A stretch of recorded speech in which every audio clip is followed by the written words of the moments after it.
এখন প্রকাশে স্বাগত জানাচ্ছি আমি তুষার আব্দুল্লাহ। এখন প্রকাশে আজ আমার সঙ্গে যোগ দিয়েছেন সাবেক তথ্য প্রতিমন্ত্রী অধ্যাপক আবু সাঈদ। আপনাকে স্বাগত আমাদের এখন প্রকাশে। আমি শুরুটা করতে চাই এই জায়গা থেকে, আপনি বাংলাদেশের সংবিধান রচনার সঙ্গে জড়িত ছিলেন, প্রণয়নের সঙ্গে জড়িত ছিলেন। বাংলাদেশের সংবিধান গণমাধ্যমের যে স্বাধীনতা, সেখানে কতটুকু সংরক্ষিত আছে? সংবিধান গণমাধ্যমকে কতটুকু স্বাধীনতা দিয়েছে? এবং পরবর্তীতে যে এই যে 53 বছর গেল, তাতে কি সাংবিধানিকভাবে আমাদের গণমাধ্যমের স্বাধীনতার কোনো রকম অবনমন হয়েছে কিনা, যে কম বেশি করা হয়েছে কিনা? দেখুন, 72 সনের সংবিধানে আমরা যারা প্রণয়ন কমিটি ছিলাম, এখনও সম্ভবত 3 জন বেঁচে আছে, ডক্টর কামাল হোসেন, ব্যারিস্টার আমির ইসলাম আর আমি। তো সংবিধান যখন লিখি তখন আমাদের সামনে পৃথিবীর লিখিত সংবিধান ছিল 5-7টা। সেগুলো আমরা কম্পারেটিভ স্টাডি করেছি। তারপরে দেশেও যেগুলো ঐতিহ্য ছিল, ইতিহাস ছিল, সংগ্রাম ছিল এবং সাধনা ছিল, আমাদের আকাঙ্ক্ষা ছিল, স্বপ্ন ছিল, এগুলোকে গ্রথিত করেছি 153টা অনুচ্ছেদে। এর ভিতরে সবচেয়ে বড় কথা হলো, রাষ্ট্র কেমনভাবে চলবে যেমন আমরা দিয়েছি, তেমনি নাগরিকদের অধিকার রাষ্ট্র যাতে নাগরিকদের গ্রাস করতে না পারে সেটাও কিন্তু আমরা পরিষ্কারভাবে লিখে দিয়েছি মৌলিক অধিকারে। যে প্রশ্নটি আপনারা করলেন, সংবিধান দেখবেন 39 সম্ভবত অনুচ্ছেদে আছে চিন্তা বিবেকের স্বাধীনতা, সংবাদ ক্ষেত্রের স্বাধীনতা। এই যে চিন্তা বিবেকের স্বাধীনতা সংবাদ ক্ষেত্রে মানে all media, print media, electronic media স্বাধীনতা। কিন্তু দুঃখের বিষয় হলো, স্বাধীনতার মানদণ্ড কি? স্বাধীনতাকে পরিমাপ করার কোনো যন্ত্র আমরা কি করেছিলাম? করি নাই, এ পর্যন্ত হয় নাই। যার জন্য এই স্বাধীনতাটা শাসক গোষ্ঠী যারা থাকে তাদের স্বেচ্ছাচারিতার একটা দিক হয়ে দাঁড়ায়। মানে মাপ পরিমাপটা তারাই ঠিক করে দেন? হ্যাঁ, মাপ পরিমাপ যেহেতু নাই, যে পরিমাপটা কি হবে সেটা তারা যতটুকু চান ততটুকু। হ্যাঁ, এটা শুধু কাঠামোগত দিক থেকে আমরা এমন কিছু করি নাই, এ পর্যন্ত করি নাই যাতে পরিমাপটা করা যায়। ফলে এটা যে সরকার ক্ষমতায় আসে সেই সরকার জনগণের কাছে যে ওয়াদা দেয় কিংবা প্রতিশ্রুতিবদ্ধ হয় কিংবা অঙ্গীকার করে, সেই প্রতিশ্রুতি অঙ্গীকার বাস্তবায়নের ক্ষেত্রে অথবা প্রতিশ্রুতিকে অতিক্রম করে গিয়েও এমন কিছু কাজ করে যেখানে সংবাদপত্রের এই মৌলিক অধিকারের ভিতরে আমরা যাচ্ছিলাম আইনের দ্বারা হবে, সে আইনটা বারবার চেঞ্জ হয় এবং চেঞ্জ হয় এটা জনস্বার্থে যতটা না, ততটা হলো ক্ষমতা থাকার স্বার্থে। সেজন্য সংবিধানে আমরা লিখেছিলাম যা, সেই স্পিরিটটা এখন পর্যন্ত, সেই সংবিধানের স্বাধীনতার কথাটা এখন পর্যন্ত বাস্তবায়িত হয়নি, আজ পর্যন্ত হয়নি। যদিও অন্তর্বর্তীকালীন এখন যে চলছে প্রধান স্বনামধন্য বিশ্বখ্যাত প্রফেসর ডক্টর মোহাম্মদ ইউনূস, উনি বলেছেন আপনারা যা ইচ্ছে লেখেন, যা ইচ্ছে বলেন, আপনাদের সীমা পরিসীমা নাই এবং আপনারা সমালোচনা করেন। আমি যদি একটু মুক্তিযুদ্ধের পরবর্তী সময়কালের গণমাধ্যমকে দেখি, তখন তো আর এখনকার মতো টেলিভিশন, ওয়েব পোর্টাল বা অন্যান্য যে সামাজিক যোগাযোগ মাধ্যম তা ছিল না, পত্রিকাগুলো ছিল। তখন শুরুর দিকে আপনারা কতটুকু স্বাধীনতা ভোগ করতে পেরেছিল আমাদের গণমাধ্যম? বঙ্গবন্ধু যে পদক্ষেপ নিয়েছিলেন বাকশাল করার, সেখানে গণমাধ্যমের ব্যাপ্তি পরিসীমা অনেকটা সংকুচিত হয়েছিল। গণমাধ্যমের যে স্বাধীনতা, গণমাধ্যমের যে কণ্ঠ, সেটা তো সংকুচিত হলো। হ্যাঁ, অবশ্যই। কিন্তু এখানে একটা বুঝতে হবে, সংসদীয় গণতন্ত্রের ধারা একটা, আর রাষ্ট্রপতি শাসিত একক প্ল্যাটফর্ম, যেখানে একটা বিশেষ লক্ষ্যকে সামনে রেখে, আপনারা নিশ্চয়ই জানেন তখন এইটা করার জন্য একটা কমিটি ছিল, যে সংবাদপত্র কয়টা থাকবে, কয়টা থাকলে ভালো হবে, রাষ্ট্রের প্রয়োজন কয়টা, জনগণের শিক্ষিতের পরিমাণ কত। তারা গণমাধ্যমে তখন কিন্তু রাষ্ট্র থেকে নানাভাবে সুবিধাও দেওয়া হতো। সেই সুবিধা রাষ্ট্র কতখানি দিতে হয়, নিউজ প্রিন্টের সুবিধা, তারপরে হলো এবিসি করে সংখ্যার উপরে করা হতো। এগুলো দেখে তখন কিন্তু গণমাধ্যমের যে পরিসরটা, এই পরিসর অনেক 4টে রেখে বাকিটা কমে গেছিলো, সব মিলিয়েছিল 8টা, তার ভিতরে 4টে ছিল আর বাকি বাদ বাকি সব এই যে বন্ধ করে দেওয়া হলো তাতে তো সাংবাদিকদের অধিকার ক্ষুণ্ণ হয়েছিল বা মত প্রকাশে। হ্যাঁ, মত প্রকাশের তখন ওই ধারাটা ছিল না এই কারণে যে আমি যাব, রাস্তা ঠিক করেছি, এখান থেকে আমি যাব গ্রিন রোডে, রাস্তা তো একটাই।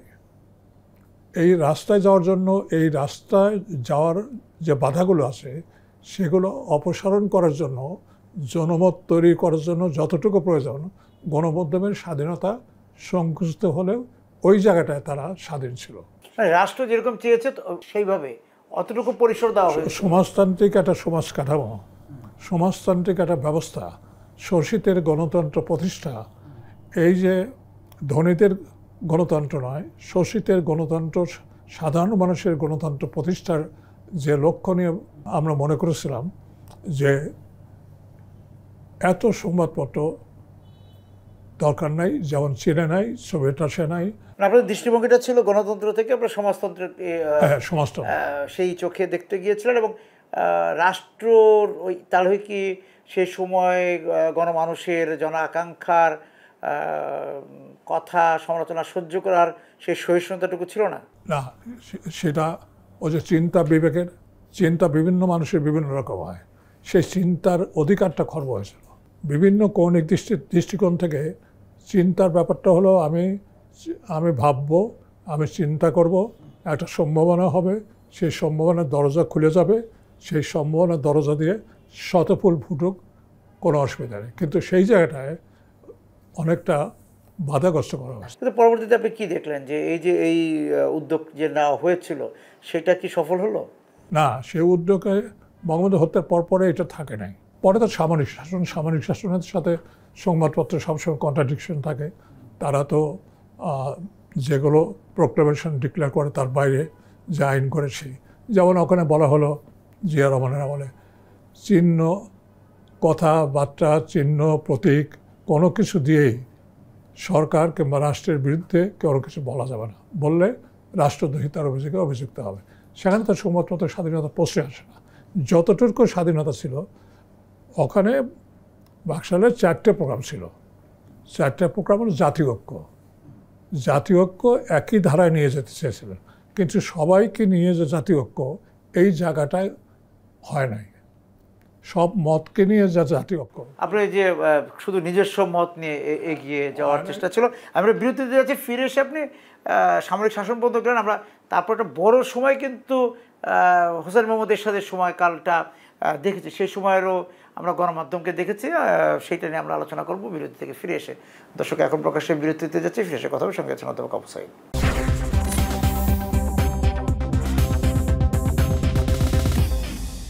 ফিরে এলাম এখন প্রকাশ্যে। আমরা বিরতিতে যাওয়ার আগে আপনি বলছিলেন বাকশাল থেকে স্বৈরাচার শাসনের দিকে আসলেন। আমরা হোসেন মোহাম্মদ এরশাদেরও 9 বছরের শাসন দেখেছি, এবং তখনও অনেক পত্রিকা ছিল, অনেক মানে বেশ কিছু পত্রিকা, এবং সেগুলো যারা সম্পাদক ছিলেন, যারা প্রতিবেদক ছিলেন, তাদের বিরুদ্ধে গ্রেফতারি পরোয়ানা, গ্রেফতার, নানা বিষয়গুলো আমরা দেখেছি।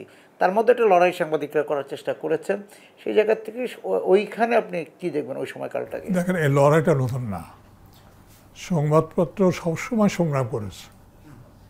স্বাধিকার আন্দোলনের সময় সংবাদপত্রের যে ভূমিকা, এই ভূমিকা যদি তারা সাহসীভাবে যদি এই ভূমিকা অবতীর্ণ না হতো, তাহলে স্বাধীনতা আন্দোলনে আমরা যেতে পারতাম না, কঠিন হতো না। যেমন ওই সময় কয়টা বার সংবাদপত্র ছিল? অবজারভার। সালাম সাহেব অবজারভারে থাকলেও উনি কিন্তু স্পষ্ট বলেছিলেন, আমার কণ্ঠকে যদি রুদ্ধ করা হয় তাহলে আমি এই অবজারভারে থাকবো না, এবং সাংবাদিকদের নিয়ে আমি আন্দোলন করব। সে প্রখ্যাত সাংবাদিক সম্পাদক সালাম সাহেব। আবু জাফর শামসুদ্দিন ছিলেন, সন্তোষ বাবু ছিলেন, তারপরে মুসা সাহেব ছিলেন, তারপরে ওই সময় সংবাদপত্র যারা মালিক ছিলেন, বিশেষ করে তোফাজ্জল হোসেন মানিক মিয়া, এই সংবাদপত্র স্বাধীনতা এবং লেখার স্বাধীনতার জন্য কয়েকবার জেলে গেছেন, কয়েকবার ইত্তেফাক বন্ধ হয়েছে। আমার মনে আছে, আমি যখন বিশ্ববিদ্যালয়ের ছাত্র, তখন ইত্তেফাক পুনরুজ্জীবিত করার জন্য টাকা পয়সার জন্য 4 আনা 2 আনা 10 পয়সা 1 টাকা 2 টাকা করে চাঁদা তুলে আমরা ইত্তেফাকে পাঠিয়েছি, মানে গুরুত্বপূর্ণ ভূমিকা পালন করেছে। যেমন পাশাপাশি আজাদ কিন্তু ওই সময়ে গুরুত্বপূর্ণ ভূমিকা পালন করে নাই। আর ভাষা আন্দোলনের সাথে আমাদের জাতিসত্তার বিকাশের অদম্য যে আকাঙ্ক্ষা, সেই আকাঙ্ক্ষা বিস্ফোরিত হওয়ার ফলে আমরা চিনতে পারলাম আত্মপরিচয়ের জায়গাটা, আমরা কোথায়, আমরা কে, কীভাবে এসছি, এবং আমাদের শাশ্বত ঐতিহ্য, আমাদের বাঙালি যে সাংস্কৃতিক চেতনা, যে মনন, সব কিছুকে এই সংবাদপত্র কিন্তু ধারণ করা শুরু করলো। এই যে ধারণ করা শুরু করলো, এটা এসে আলটিমেটলি স্বাধীনতা মুক্তিযুদ্ধের ভিতরে চলে আসলো। মুক্তিযুদ্ধের ভিতরে কিন্তু 10-12টা পত্রিকা বের হয়েছে এ সময়, এবং তার পরবর্তীকালে এসেও বের হয়েছে। এখন সামরিক শাসন মানেই হলো যে ঈশ্বর সাহেব বলেন আর শহীদ প্রেসিডেন্ট জিয়া রহমান সাহেবের বলেন, সামরিক শাসনের কথাই হলো তারা তাদের নিজস্ব আইন দ্বারা, যেমন সাংবাদিক বিশেষজ্ঞ বিচারপতিরা বলেন জঙ্গলি আইন, জঙ্গলি আইন দ্বারা রাষ্ট্র পরিচালিত হয়। সেখানে জনগণের কণ্ঠস্বর বড় কথা না, তাদের চিন্তা চেতনা কর্মপদ্ধতি সব কিছু তারা নির্ধারিত করে দেয়। সেই জন্য এগুলো আলাপ করে লাভ নাই। আমার মনে আছে মানব জীবনের মতিউর রহমান সাহেব বোধহয় তখন অ্যারেস্ট হয়েছিলেন ঈশ্বর সাহেব আমলে। তারপর তখন জায়জাদিন ছিল, সাপ্তাহিক জায়জাদিন। হ্যাঁ, জায়জাদিন। এবং হ্যাঁ, পরবর্তীকালে 3 জোট রূপরেখার পরে যে সংবাদক্ষেত্রের স্বাধীনতার কথা আসলো, সেটা স্বায়ত্তশাসনের কথা আসলো, এবং সেই স্বায়ত্তশাসন আমরা দিতে পারলাম না।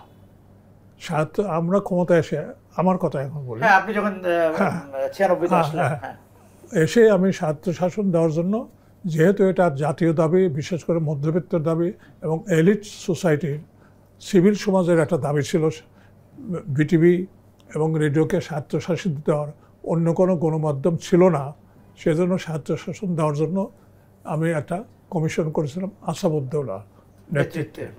ওনারা একটা রিপোর্ট দিয়েছিলেন। রিপোর্টটা ওনারা যেভাবে দিয়েছিলেন, সেই রিপোর্টটা হলো বিবিসি এবং ভয়েস অফ আমেরিকার যে স্বায়ত্তশাসন আছে সেই ধরনের, সেই নেচারের। যে স্বায়ত্তশাসনের অর্থ কিন্তু স্বাধীনতা নয়, যে বিটিভির স্বাধীন করে দেবো আমি স্বায়ত্তশাসনের নামে, এই যে রিকমেন্ডেশন, এটা আমরা কমিটি করে দিয়েছিলাম। তারাও যেমন বলল, আমরাও তেমনি চিন্তা করলাম, যারা সরকারে ছিলাম আমরা চিন্তা করলাম যে স্বায়ত্তশাসনের অর্থ স্বাধীনতা নয়, স্বায়ত্তশাসনের একটা গণ্ডির ভিতরে সরকারের অধীনে থাকে, সরকারই তাদের নিয়ন্ত্রণে থাকে। আমরা ওর থেকে চিন্তা করলাম, বিশেষ করে আজকে বলতেই হয় যে তৎকালীন অর্থমন্ত্রী এম.এস. কিবরিয়া সাহেব, আমি এবং পরবর্তীকালে আরও কয়েকজন মিলে আমরা চিন্তা করলাম যে স্বায়ত্তশাসনের ব্যাপারটা যেহেতু আমরা পূর্ণাঙ্গভাবে বাস্তবায়িত করতে পারছি না, কিন্তু এই দাবিটাকে কীভাবে আরও প্রসারিত করতে পারি। তখন আমরা টোটাল মার্কেট, বিজনেস মার্কেটটা একটা জরিপ করি। জরিপ করে দেখলাম যে 2-3টা চ্যানেল বেসরকারি খাতে দেওয়া যায়, এবং এটা ছিল আমাদের জন্য দারুণ ঝুঁকিপূর্ণ। মানে বেসরকারি টেলিভিশন বা চ্যানেলের বাজার রয়েছে, বেতার দেওয়া যায়। তখন নব্য একটা ধনিক শ্রেণী গড়ে উঠেছে, সেই কারণে বেসরকারিকরণ এটা সম্ভব। এটা কিন্তু বিরাট সরকারের জন্য ঝুঁকি ছিল। কিন্তু আমার খুব ক্লোজ ছিলেন সাইমন ডিং, উনি আমার সাথে আলাপ করেন এবং কীভাবে কী করবেন। উনি ইটিভি করেন, আমরা ইটিভিকে পারমিশন দিলাম। হ্যাঁ, তারপরে হলো এটিএন আমরা দিলাম, হ্যাঁ, চ্যানেল আই। এই 3টে দিয়ে আমরা এক্সপেরিমেন্ট করতেছিলাম যে আরও বেশি দেওয়া যায় না। মোট 12টার মতো অ্যাপ্লিকেশন পড়েছিল বেসরকারি খাতে, সবাইকে আমরা দিতে পারি নাই, তার জন্য দুঃখিত। কারণ আমরা দেখলাম সবাইকে দিলে কোনোটাই চলবে না। আজকে একটা দিয়েছিলেন টেরিস্টেরিয়াল, না 3টা টেরিস্টেরিয়াল তো একটা দিয়েছে 21 টেলিভিশন। হ্যাঁ, এখন যেভাবে উন্মুক্ত করে দেওয়া হয়েছে, এই উন্মুক্ত করে দেওয়ার ফলে আমি কতগুলো সুফল দেখি, কতগুলো কুফল দেখি। সুফলটা হলো এই অবাধ টিভি প্রবাহ যে আছে, তারা যদি স্বাধীনভাবে কাজ করতে পারে তাহলে জনমানুষের সমস্যা সংকট, কৃষকের সমস্যা সংকট, সাধারণ মানুষের কষ্ট, দ্রব্যমূল্যের ঊর্ধ্বগতি, অর্থনৈতিক খাত, তারপরে নদী দূষণ, বিভিন্ন রকম যে আমাদের চারপাশের সমস্যা সংকট জনমানুষের কথা উঠে আসবে। সরে আসে। এখানে বোধহয় 45টা 50টার মতো আছে। 37টি আছে। আচ্ছা, এগুলো দেওয়ার পরে কি হলো, এই টিভিগুলো স্বাধীন হলো না। এটা কি হলো, 39টি আছে এখন। এটা হলো বিজনেস একটা সিন্ডিকেটের ভিতরে পড়ে গেল, কিংবা মালিকের ইচ্ছা মতো, মালিক যদি স্বাধীনতা চায় ততটুকু স্বাধীনতা। এবং এর জন্য যে আমরা একটা কোড অফ কন্ডাক্ট, মালিক নাকি রাষ্ট্র ইচ্ছা থাকে না, ওই মালিকের পিছনে তো, মালিক তো ব্যবসায়ী। ও আচ্ছা, তার পিছনে আবার রাষ্ট্র। হ্যাঁ, তার ভিতরে রাষ্ট্র যেভাবে ইঙ্গিত দেয় মালিকের বিজনেসের জন্য, মালিক সেইভাবে তার চ্যানেলকে পরিচালিত করে। একটা কথা বলে, ওই সময় একটা নীতিমালা করেছিলাম আমি, বেসরকারি টেলিভিশন নীতিমালা। হ্যাঁ, সেটা হলো যিনি টেলিভিশন নেবেন তিনি সংবাদপত্র পাবেন না। আচ্ছা, একটা গণমাধ্যম, একটা। যিনি বেতার পাবেন তিনি টেলিভিশন পাবেন না। এটা করার ছিল এই যে সাংবাদিকদের ইচ্ছা মতো তারা যাতে তাদের মতামত, জনমানুষের মতামত, সংবাদপত্র শুধুমাত্র তো অধিকার প্রতিষ্ঠা করে না, জনমত সৃষ্টি করে। এবং জনমতকে সৃষ্টি করার ক্ষেত্রে সংবাদপত্রের ভূমিকা কিন্তু অসাধারণ। সেই জনমত সুষ্ঠু কল্যাণ রাষ্ট্রের দিকে যাওয়ার জন্য এই টেলিভিশনগুলো যাতে ব্যবহৃত হয়, ওই জন্য কিন্তু ওই নীতিমালাটা করেছিলাম। ওই নীতিমালাটাকে মানে নেই। এখন দেখবেন যার টেলিভিশন আছে তার পত্রিকাও আছে, তার বেতারও আছে। এগুলো তারা নিজেরাই একটা সিন্ডিকেট হয়ে দাঁড়ায় এবং তার পিছনে বড় কর্পোরেট হাউসগুলো থাকে। তাহলে সংবাদপত্রের স্বাধীনতা কোথায়? 72 সনে 75 সনে যাই করেছিলাম, কিন্তু এখন দেখতে পাচ্ছি সংবাদপত্রের স্বাধীনতাটা হয় মালিকের স্বাধীনতা। রাষ্ট্রের এখানে কোনো ভূমিকা নাই। আপনি বলছেন যে রাষ্ট্র, হ্যাঁ, রাষ্ট্র যেভাবে চলতে চাবে, ওই যে মালিক যেহেতু ব্যবসা করে বলে ওই জায়গাটা তারা কিন্তু মানসিকভাবে। আমরা বিরোধীতে যাচ্ছি, ফিরে এসে একটু আলোচনা করতে চাই যে বিটিভি, বাংলাদেশ টেলিভিশন, এইটা রাজনৈতিক দল, রাষ্ট্র, রাজনৈতিক সরকারগুলোর এইখানে এটা নিয়ে এত দুর্বলতা, এটা কেন ছাড়তে চান না? এই বিটিভি নিয়ে আপনি তো বিটিভি চালিয়ে এসছেন, ডিএফপি চালিয়ে আসছেন, বেতার চালিয়ে আসছেন, এই অভিজ্ঞতাটা জানতে চাই। বিরতি থেকে ফিরে এসে দর্শক, এখন প্রকাশের বিরতিতে যাচ্ছি, ফিরে এসে কথা বলে সঙ্গে আছে অধ্যাপক আবু সাঈদ।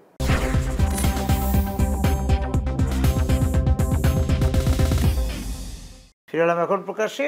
একসময় বলা হতো সাহেব বিবি গোলামের বাক্স হচ্ছে বিটিভি, পরবর্তীতে বলা হলো যে এই যে আমাদের পত্রিকাগুলিতে লিখতো যে বিবি গোলামের বাক্সে পরিণত হলো। সেখান থেকে তো আর মুক্তি ঘটে নাই বিটিভির। এই এখন সাম্প্রতিক সময়ে যে আমাদের ছাত্র জনতার যে গণ অভ্যুত্থান, তারপর বিটিভির আমরা চরিত্র বদল হতে দেখলাম।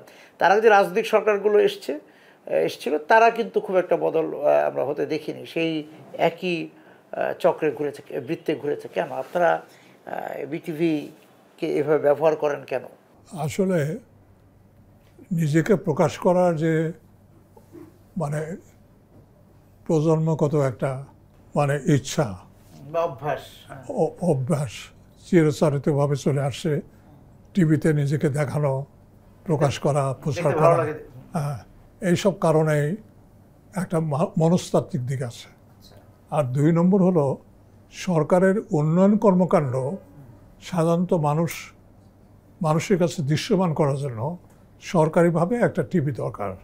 ভারতে কিন্তু দূরদর্শন আছে, পৃথিবীর সব জায়গায় কিন্তু সরকারিভাবে আছে।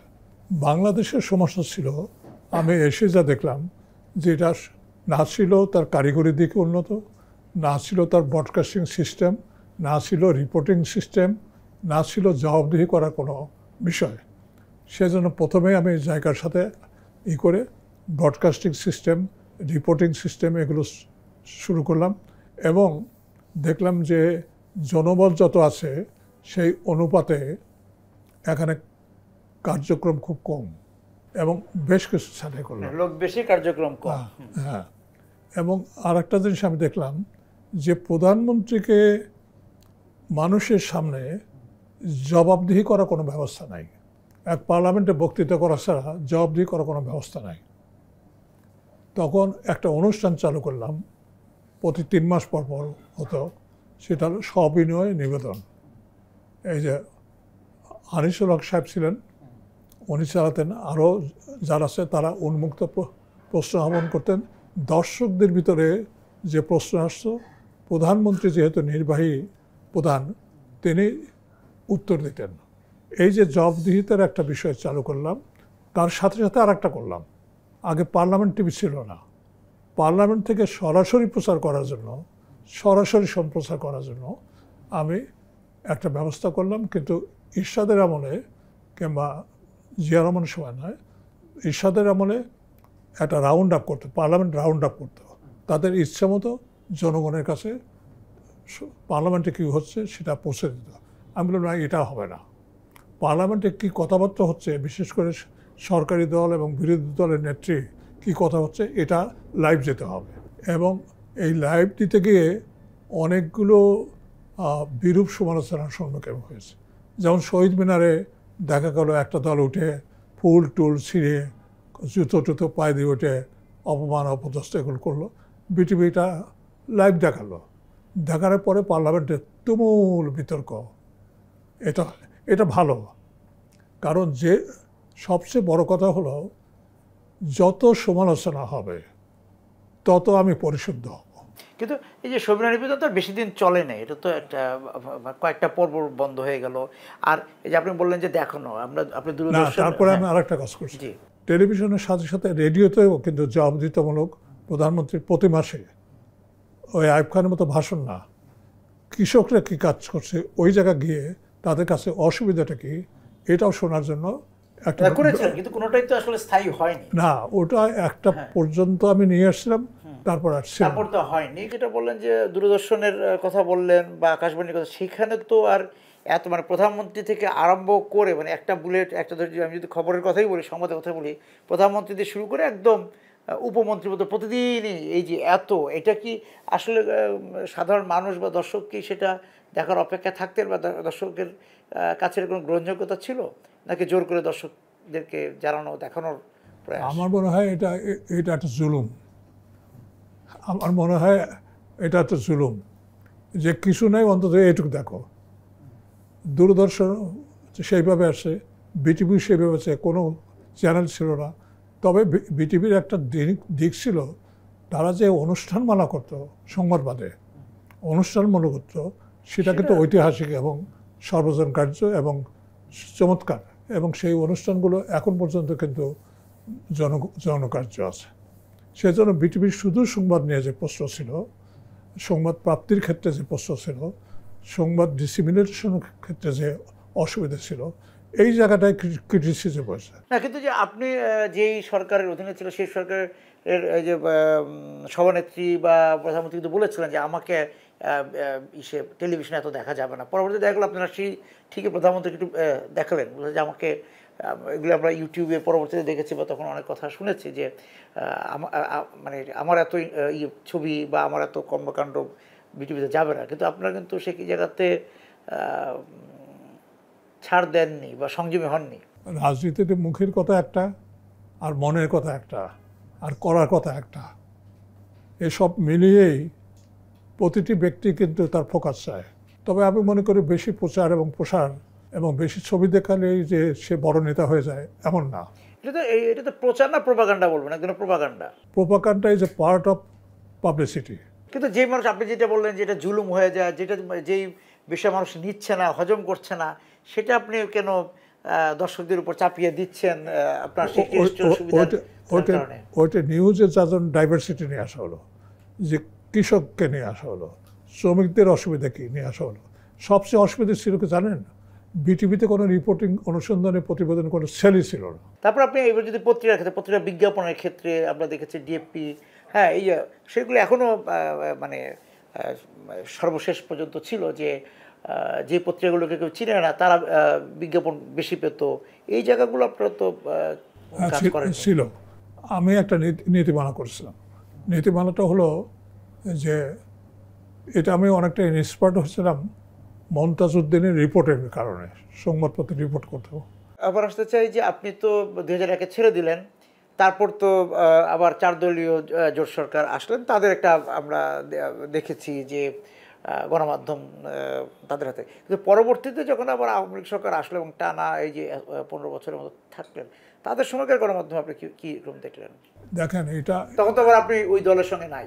না, আমি নাই। আমি একটা পয়েন্টে ডিফার করেছি প্রথম থেকেই, যার জন্য আমাকে বলা হতো সংস্কারবাদী। আমি সংস্কার ছিলাম, আছি এবং থাকবো, পরিষ্কার কথা আমার। সেটা কি, যিনি প্রধানমন্ত্রী হবেন তিনি দলের সভানেত্রী হতে পারবেন না। এটা আমাদের ওয়ার্কিং কমিটিতে আলাপ হয়েছিল। যে ওইটা একটা সংস্কার করেছে, কিন্তু এই যে আওয়ামী লীগের সময় এই যে সর্বশেষ যে একাধারে যে আওয়ামী লীগ ক্ষমতায় ছিল সেই সময়কার গণমাধ্যমটা আপনি কি দেখলেন সেটা আমি বিরতি থেকে ফিরে এসে আপনার কাছে শুনবো। দর্শক, এখন প্রকাশের বিরতি দিয়ে যাচ্ছি, ফিরে এসে কথা সঙ্গে আছেন অধ্যাপক আবু সাঈদ।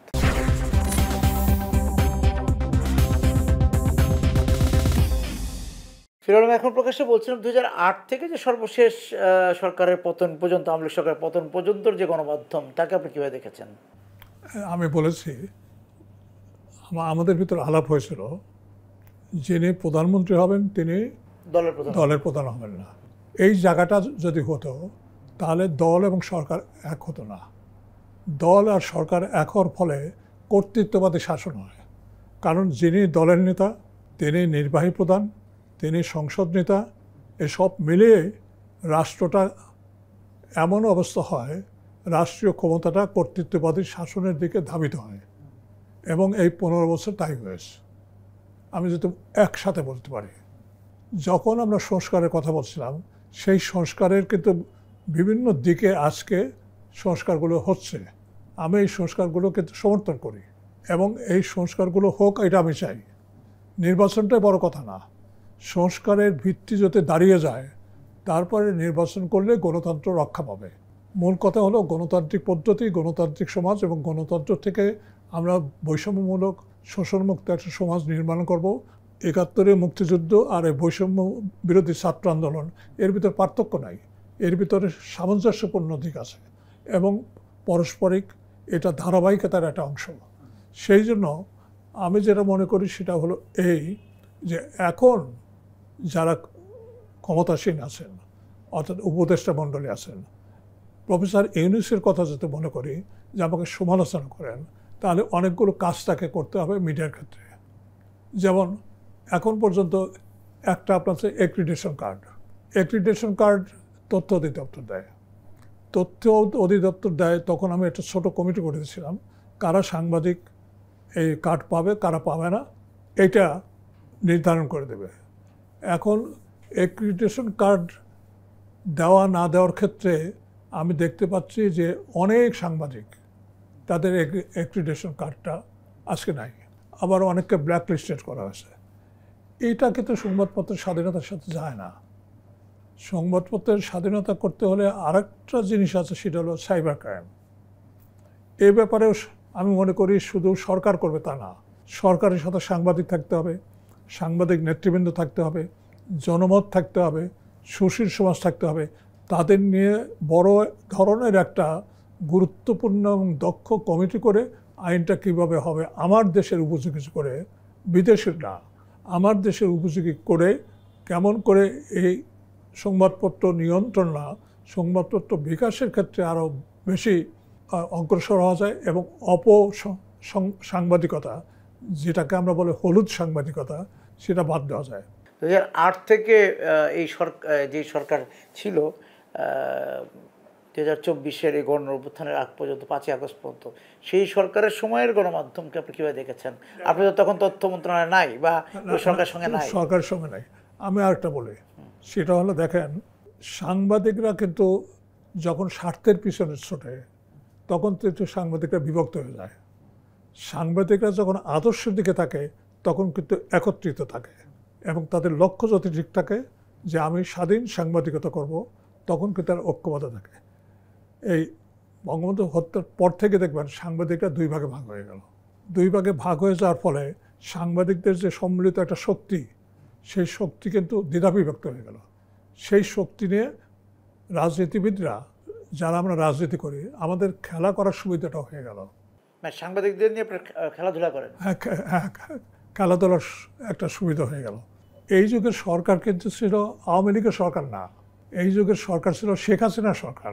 আমার কথাটা খারাপ শুনতে লাগে। এই 15 বছর ধরেন উনি একাধারে প্রধানমন্ত্রী, একাধারে দলের নেত্রী, একাধারে সংসদ নেতা, একাধারে নির্বাহী প্রধান।